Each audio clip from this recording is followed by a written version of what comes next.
Hola amigas y amigos, Abel Reynoso, bienvenidos a Narcomentarios. Vamos a continuar con las explicaciones, los comentarios sobre el proceso de cómo el narcotráfico funciona. Es importante saber primero cómo funciona para después saber cómo lo podemos, digamos, encarar, en el sentido de que, aunque no lo crea, mucha gente que trabaja en el tema de las drogas, policías, agentes federales, no tienen la menor idea de lo que estamos hablando. O sea, no creen que nomás es mucha gente en el mundo. Y mucha gente que consume la droga, mucha gente que incluso habla de la droga, nunca ha estado en estos lugares como los que estoy mencionando. En los últimos 3 o 4 videos hemos hablado un poco del cultivo, de los campesinos, de las cosas que estos campesinos tienen que pasar para cultivar esta droga y las opciones que tienen y todo lo demás. Y ahora ya vamos a empezar a hablar del segundo proceso, que es sumamente importante, que es la producción ya en sí de el producto que eventualmente termina en la nariz de algún consumidor, ya sea por placer, ya sea por adicción o cualquier otra razón que le guste tener. Y si recuerda, y vamos a continuar hablando de lo mismo, estamos hablando de 2 tipos de cosechas particularmente para explicar el tema, que son las más comunes, que es el sembradío de amapola y el otro que es la planta de coca. Y como les decía, hay ciertos países que tienen o la bendición o la maldición, depende como lo quiera ver, del lado que lo quiera ver, de tener el terreno, el clima y las habilidades naturales de la cosecha, además de tener el conocimiento de la gente nativa de la zona. Como comentaba, la coca es distintiva de 3 o 4 países en Sudamérica, ¿no?, que todo el mundo ya lo sabe. Y le digo, esto no es una crítica ni mucho menos, es lo natural que hablamos, que esto es lo que ocurre. Entonces, y luego hablábamos de que la amapola, que sí crece, o sea, la planta de amapola puede crecer en su jardín. Yo recuerdo cuando era niño, mis abuelos tenían plantas de amapola, pero primero que todo no teníamos idea de lo que era el opio y que no sabíamos eso, pero de esa misma es la planta. Lo que pasa es que las plantas de amapola no necesariamente, si no están cultivadas en el lugar y en el clima adecuado, no van a dar los alcaloides que necesitan para procesarlo en la droga que se va eventualmente a sacar de esas plantas. Ambos procesos, esto es una cosa interesante de esto, ambos procesos de cultivo, y hablo de la planta de la coca y de la amapola, son extremadamente pesados, son extremadamente arduos, le digo, el cuidar el planta, a pesar de que la planta de coca necesita un poquito menos que la amapola, hay que cuidarla de muchas cosas. Y luego viene el proceso, una vez que ya está el sembradío, una vez que ya está lista la planta, ¿no?, que ya está lista todo el proceso, ahora viene el proceso de la producción. O sea, una cosa es tener las plantas, tenerlas digamos bien sembradas, bien cosechadas, saludables, listas, y una vez que ya maduran estas plantas, las hojas, porque en el caso de la coca, las hojas de coca, hay que cosecharlas, y eso se hace a mano la mayoría. Sí hay algunas maquinarias en algunos lugares, pero estamos hablando de lo ilegal, y lo ilegal siempre lo tienen muy escondido en las sierras, lo tienen muy escondido en lugares montañosos, lo tienen muy escondido en valles. Entonces la mayoría de la mano de obra, toda la mano de obra es a pulmón. Hay que bajar, hay que estar ahí cortando hojas, sacando hojas, y son horas y horas y horas. En el caso de la heroína, en el caso no de la heroína, sino de la amapola, que es donde sale el opio, la amapola tiene un capullo. Una vez que sale una flor, es una de las flores más hermosas. O sea, si usted ve en algunos lugares o ha estado en unos plantíos de amapola, son extraordinariamente impresionantes. O sea, el colorido, la belleza que traen estas plantas es bellísimo, sobre todo cuando hay grandes plantíos. Pero eventualmente esas flores se secan, se caen los pétalos, y queda el capullo de la planta. Y ese capullo la gente lo tiene que cortar con ciertas cuchillos, con ciertas navajas especiales. Le hacen varios cortes y lo dejan que se empiece a depurar. Si usted no ha tenido oportunidad de ver el proceso de estas plantas, hay varias plantas que tienen algo similar, que cuando usted las corta despiden un líquido, un líquido blanco, un líquido que parece leche, parece crema. Se parece un poco, para que se den cuenta, si ustedes nunca lo han visto, como a las plantas de higo. Las plantas de higo, cuando usted las quita, cuando usted las abre, se despiden una sustancia blanca. Esto es similar. ¿Qué ocurre? Esos capullos los recorren. Y le digo, tienen que hacerlo uno por uno por uno. O sea, no es una máquina esto. Esto lo tiene que hacer en la planta, porque la planta madura, se seca y empieza otra vez, se cierra eso y lo pueden volver a cultivar. Pero lo que sucede, hacen varios cortes, esos cortes depuran esa sustancia, que esa sustancia es la que después se seca y es como una goma, es como una goma, como un chicle, algo así diría, ¿no? Y entonces, una vez que hicieron todos esos cortes y se empieza a sangrar esa planta, haga de cuenta que está sangrando, es el líquido, que es un líquido blanco, medio transparente blanco, se queda, lo dejan y luego, varias horas, regresa la gente y con otro tipo, con una espátula, empiezan a raspar todo ese elemento y lo van acumulando, lo van acumulando en unas bolsas que tienen generalmente, algunos lo hacen con hojas de banano, otros lo hacen con plantas, pero hay gente que ya lo tiene con ciertos contenedores que llevan ellos puestos. O sea, imagínense el trabajo que cuesta, porque estamos hablando de una cosa muy pequeña, que hay que cortarla, hay que dejarla depurar, luego hay que venir a rasparla una por una, y son miles y miles y miles de plantas que hay que sacar para sacar una pelota de sustancia bastante amplia que le dé un suficiente peso para que sea lucrativo. Esto es el trabajo del comienzo de la producción. Ya hablamos del campesino. Es el mismo campesino el que hace esto. O sea, el mismo campesino que cosecha, que la cuida, que luego ahora la tiene, en el caso de la coca, recortarla toda, ponerla en bolsa y transportarla. Y en el caso de la amapola es mucho más delicado, porque si lo corta muy profundo, daña la planta. Si lo corta muy prematuro, se echa a perder. O sea, como todo, tiene su truco, tiene su maña, tiene su estilo, tiene su forma de ser. Pero es esclavizadora, a decir más. Pero miles y miles de personas durante las épocas de cosecha, que son distintas partes del mundo, depende del clima del país, depende de la zona y demás, generalmente suele ser en zonas montañosas, en zonas muy elevadas, hay que hacerlo. Y le digo, llegan esta gente con miles y se llenan las manos de esas sustancias que no son nada agradables para el cuerpo humano, porque se exceden a lo que... Acuérdense que cuando usted toca sustancias, eventualmente el cuerpo humano las adhiere a su piel y a su sistema.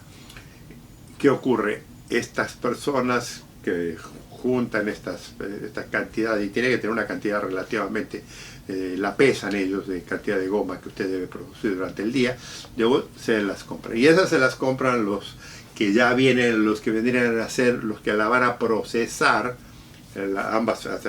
En el caso de los hojaleros, de las hojas, lo que hacen primero es las recortan, las ponen en bolsas y las transportan. En algunos lugares las llevan a los famosos salpicaderos, digamos, que son muy rústicos. O sea, no le estoy hablando de laboratorio, porque esto es obviamente el proceso del laboratorio. No le estoy hablando de laboratorios sofisticados. Cuando la gente habla de laboratorio, inmediatamente los que vivimos en las zonas urbanas, pensamos inmediatamente de gente con un saco blanco,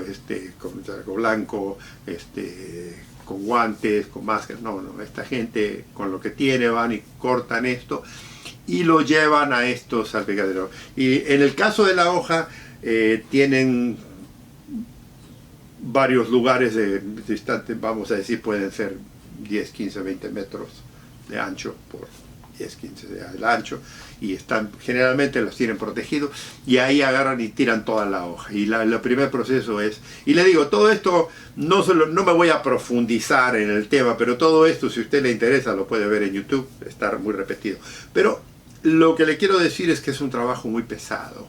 Entonces hay que pisotear toda esta hoja, que sí contiene una cantidad de caloides, pero es muy pequeña. O sea, incluso, le digo, la gente lo mastica mientras lo está preparando, lo mastica porque le da energía, no le da hambre y entonces no es tan cansado de hacer el trabajo.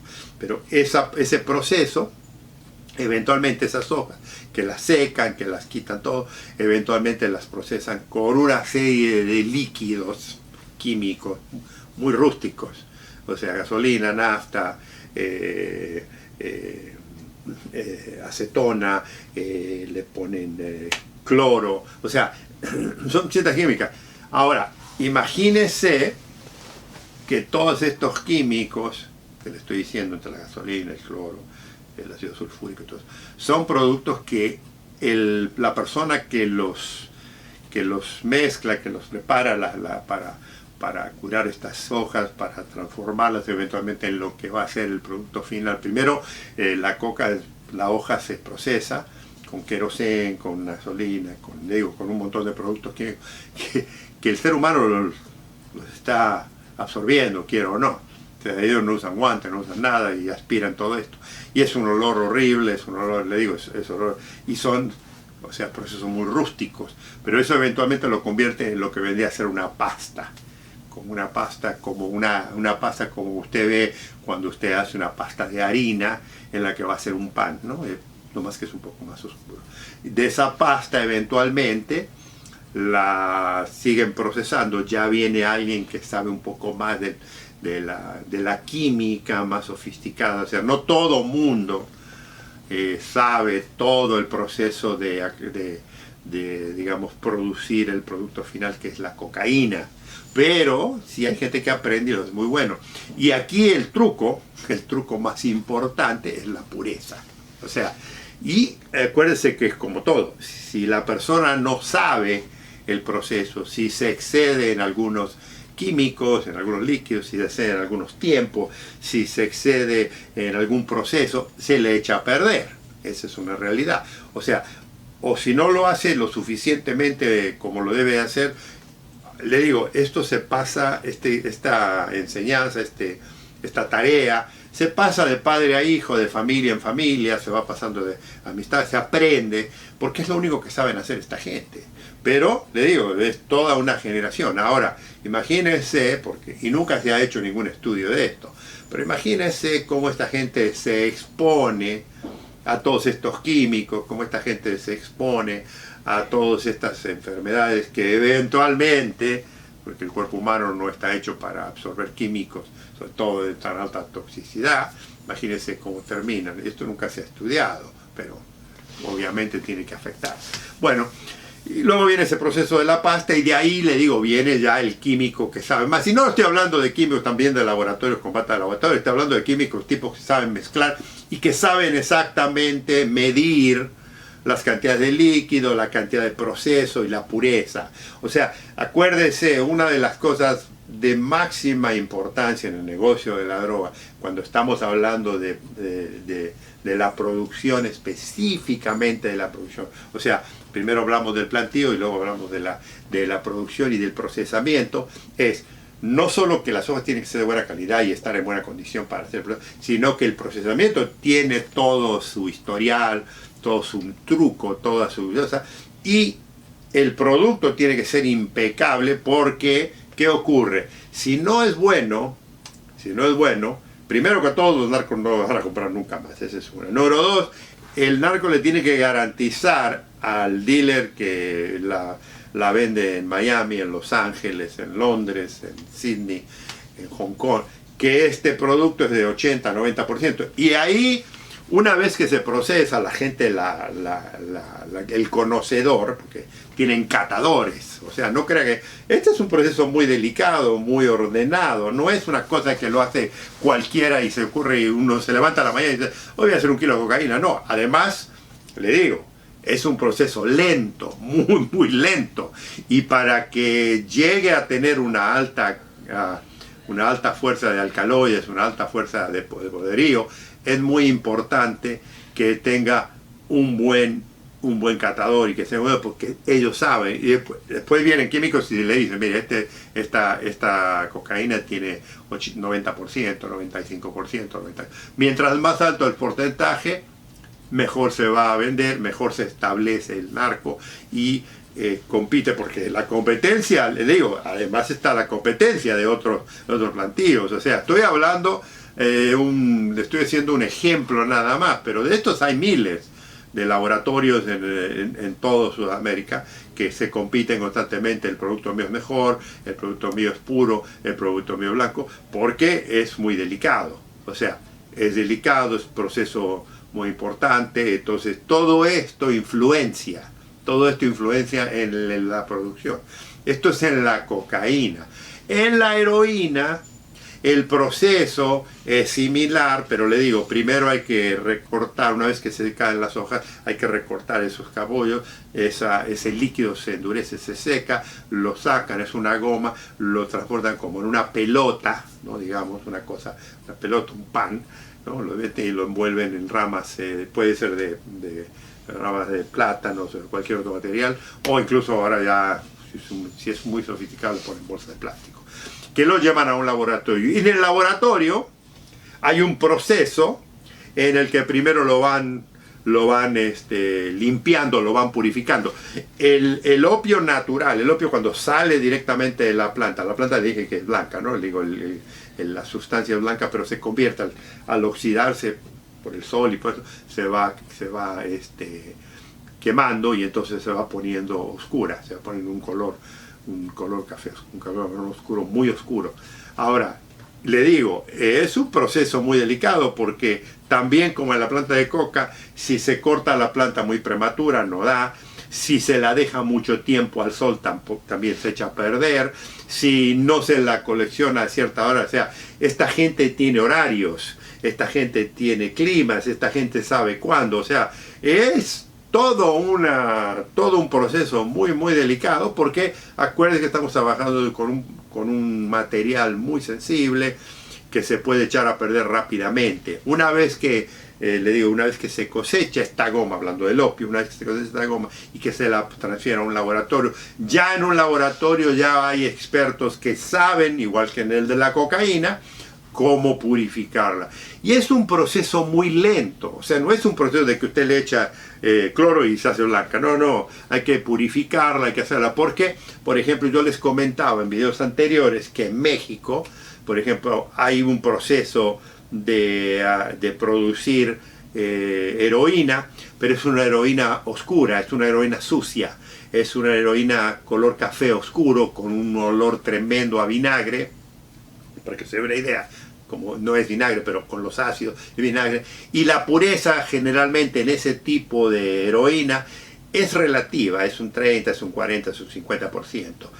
En algunos lugares ya han logrado, en México, algunos, porque ya se han unido con algunos químicos chinos y demás, que les han enseñado un poco más la purificación. Y en algunos lugares, por ejemplo Colombia, que trajo digamos, químicos chinos que les enseñaron a cómo producir. Colombia produce una heroína que es un color así como café con leche, un color crema oscuro, un color crema, no es blanca totalmente. Ahora, la heroína china es extraordinariamente, la que es 90, 92, 93, hasta 98%. O sea, 100% sería pura, ¿verdad? Esa es la que le llaman la farmacéutica, que es la que se usa para la morfina y para los productos químicos para medicina, para hospitales y demás. Estoy hablando de la que se produce ilegal. Hay morfina de un 98, 92, 98%. Entonces, pero es un proceso. Y usted la ve, la heroína terminada de un alto nivel, y es blanca pura como las nubes más limpias del cielo. Ese proceso, que le digo, con la heroína mexicana, si la continuaran, porque la heroína mexicana se la venden color, le digo, color café, parece café, es una goma, es una cosa de café, que la disuelven, la queman y la hacen igual. Pero si la siguieran procesando, que se tarda un tiempo, porque obviamente el proceso va pasando, es lento, o sea, son etapas que van pasando. Esto se convierte en la misma heroína de los chinos. Lo que pasa es que tenemos la cultura nuestra, que es una cultura a veces de flojería, de vagancia, de no querer hacer las cosas, y la hacemos a la mitad. Esa es la realidad. Pero si la procesaran sería tan buena como la hacía. Y hay algunas, que le digo, que sí llegan a un 60%, 60%, pero muy raro que usted vea la heroína mexicana, que es de gran alto poder. Pero como tiene su clientela, como tiene sus cosas, es muy importante que tenga este conocimiento, que sepa la diferencia entre la heroína que se produce en nuestros países, que le digo, por ejemplo, la colombiana es mucho más potente que la mexicana por el proceso, pero no es tan potente como digamos, la asiática o la que viene de Afganistán, por ejemplo. Entonces, para que entienda, la gente esta se esmera en tener un buen producto, se esmera en tener lo mejor, porque es un sello de calidad. O sea, aunque no lo crea, es tan competitivo el procesamiento de estas drogas como lo es producir un buen zapato de tenis, una buena ropa, una buena camisa, o sea, ellos se esmeran en su producto, porque saben que mientras mejor está el producto, mejor, más pureza tiene y más potencia, porque la pureza de estos productos significa más potencia. Y hay dos cosas que salen de la potencia de esto. Una, mientras más potente le llegue la droga al distribuidor, el distribuidor después, él o ella, lo puede mezclar con algunas sustancias y recortarlo, porque es muy importante eso, recortarlo para distribuirlo a la sociedad, a la gente que lo consume. Porque, le digo una cosa, y este es un problema, nadie puede consumir, por ejemplo, heroína, que es del 98%. O sea, cuando usted ve muchas veces esa sobredosis que le digo, es porque alguien no la cortó propiamente y le dio una heroína demasiado pura a alguien, y esa heroína reaccionó muy fuerte en el sistema de la persona, y entonces lo puso en un estado de shock, y esa persona fallece precisamente porque la droga es muy pura.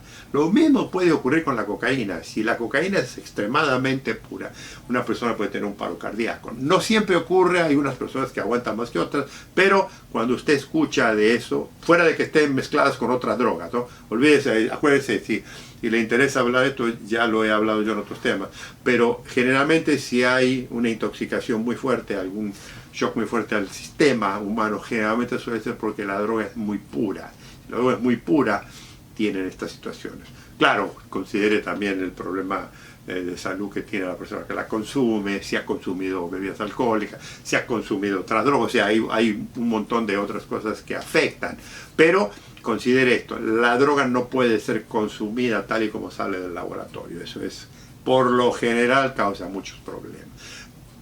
Le comento todo esto porque es extremadamente interesante y es extremadamente relevante para que entienda que estos productos, que le digo, pasan del campesino, y algunos campesinos la procesan en la primera etapa. La primera etapa va a ser el cultivo, o sea, que crezca la planta, cultivarla y luego ya cosechar. La cosecha en ambas plantas, en la flor de amapola, es mucho más rígida, mucho más delicada, mucho más pesada que la de las plantas de las hojas de coca. Las hojas de coca es un poquito más fácil, pero después hay que procesarlas, y todo eso lo hacen los campesinos, que además de los riesgos todos que hablé, de la policía, del crimen organizado, de la guerrilla, de las fumigaciones, del clima, de los insectos y demás, tienen el problema de que al final el producto tiene que ser de primera calidad. Y muchos de estos campesinos lo que hacen es la producen, digo, en el caso de la coca, por ejemplo, cortan las hojas, las secan, las procesan, luego agarran las hojas y las siguen procesando y las terminan en pasta y la venden a un laboratorio, a laboratorios otros que son mucho más buenos, que conocen todo el tema, pueden lograr hacer el kilo de cocaína y hacen 1, 2, 3 kilos, y con eso ya comen, Ahora, un kilo de cocaína, un kilo de pasta en Perú, en Bolivia, en algunos de estos lugares, es mínimo, no vale nada, comparado con lo que va a valer en Los Ángeles, lo que va a valer en Miami, lo que va a valer en Londres, lo que va a valer en Hong Kong, lo que va a valer en Sydney, Australia. Eso no lo puede usted apreciar hasta que usted no esté ahí. Amigos, esto lo vamos a continuar. Los invito a que nos veamos en el próximo video. Cuídense mucho.